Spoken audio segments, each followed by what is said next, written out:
We start tonight with breaking news on DC News Now. 2 DC police officers pardoned by President Trump are now back on the job. Hi, everyone. Thank you for joining us. I'm Chris Flanagan. And I'm Susan Tran. Officer Terrence Sutton and Andrew Zabowski. They were convicted in that police chase that led to the death of Karan Hilton Brown. President Trump pardoned the 2 back in January, and DC police now confirming both men are back on the force, but are not giving any additional comments on that decision.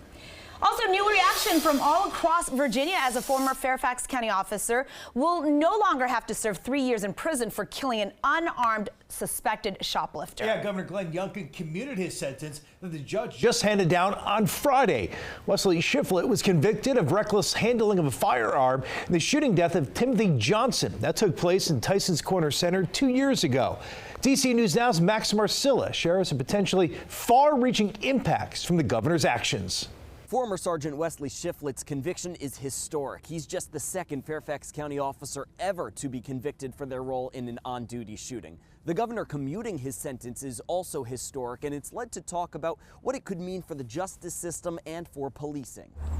In front of the Fairfax County Courthouse on Friday, defense attorney Caleb Kirshner with a pointed message just minutes after he learned his client would be going to prison for 3 years. Basically, the message is if an officer follows his training and uses his firearm according to how he is trained, you still risk going to jail for years of your life. Those 3 years ended up being 3 days. Shiflett no longer behind bars after Governor Youngkin commuted his sentence. And if you care about having a fair justice system in Virginia that's untainted by outside influence, Glenn Youngkin just spit in your face. At a Monday press conference, Fairfax County Commonwealth's attorney Steve Descano called the governor's commutation garbage. It came just days after the sentence, which Youngkin says was unjust and violates the cornerstone of our justice system. Melissa Johnson, whose son Timothy was shot and killed by Shiflett, says it was devastating. Why would he commute the sentencing of a convicted lying killer before fact-finding, considering the victim's family, or more importantly, discovering the whole truth? On the other hand, the Virginia Police Benevolent Association tells us they support the governor's move.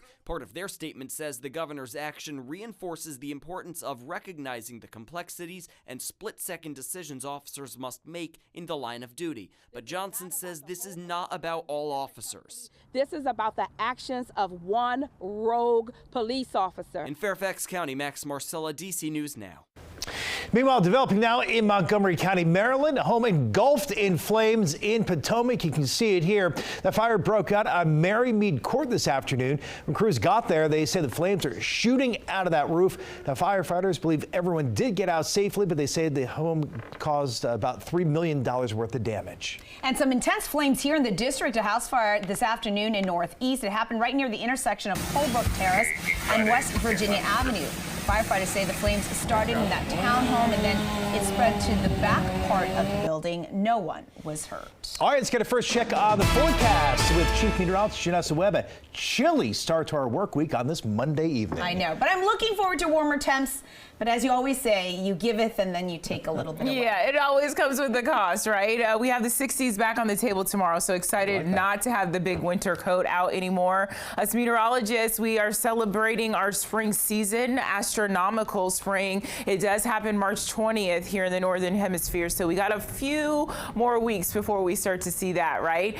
Folks, it has been chilly today. It's going to continue to stay chilly overnight, and then around 10 a.m. tomorrow morning, we see some dramatic changes out of our wind shift coming out of the south, and that's going to give way to temperatures jumping up nearly 20 degrees across the region. Hey, Waldorf 29 right now, out towards Fairfax County, just below the freezing mark, and then 32 for areas like Winchester into western Maryland. And so we'll continue to deal with this wind. At this point, it's very light to variable across most regions of the DMV, but satellite composite radar, not much activity, but when you look at the kind of wider view, we do have an approaching robust cold front that's causing severe weather tomorrow across the deep south, and then eventually it will make its way into the DMV on Wednesday. So tonight we're near the freezing mark in most spots, but around 10 o'clock we're back into the middle 40s across the region. Tomorrow a very comfortable day before that DMV first warn for your Wednesday. More on that forecast coming up.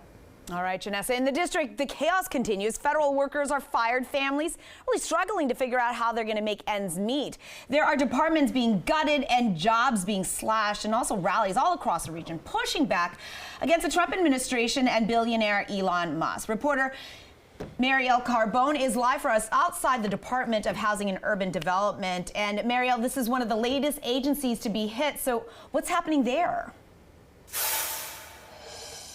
Well, Susan, this is one of those locations of the rallies today, and really the main message from both Congress people as well as those federal workers is that they are not going anywhere. They're going to continue pushing and fighting for answers as well as their jobs back.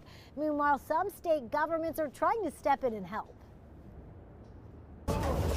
Members only, members only. Monday night, members of Congress trying to enter the Department of Housing and Urban Development, taking a letter to Secretary Scott Turner. We came to deliver a letter to him, but they wouldn't let us do it. And demanding answers after cuts to both staffing and funding for critical housing programs. Are we going to let the people suffer because they've decided that they want to make tax cuts for the richest people in this country? We are here to stand with all of the patriotic, hardworking federal employees at HUD. One of those employees, Elizabeth, says she was terminated by email. The point of why we go into service. A blow to those committed to serving the public. We keep roofs over people's heads. Across the DMV, fired employees pushed back at multiple rallies, including this one outside of the NOAA headquarters. Beyond the personal devastation that I experienced, I see how it's blatantly illegal. Meanwhile, state governments are offering a hand. Here's real information on how to get yourself a job here in the state of New York. In this new ad in Union Station, inviting fired federal workers to apply for jobs in New York. So our message is simple. While DOGE says you're fired, we say you're hired. And New York is not the only state stepping up like this. We know here locally, Maryland also working to recruit those impacted federal workers for state jobs. Reporting live in Southwest tonight, I'm Marielle Carbone, DC News Now. All new tonight, the FAA is investigating why flight crews arriving at DCA received collision warnings despite no other planes being around. Reports say those alerts came over the weekend. In a statement to DC News Now, the FAA confirmed that some planes received the false mid-air collision alerts with no other planes nearby when trying to land. They go on to say some pilots executed go-arounds due to those alerts. The FAA is now investigating why this happened.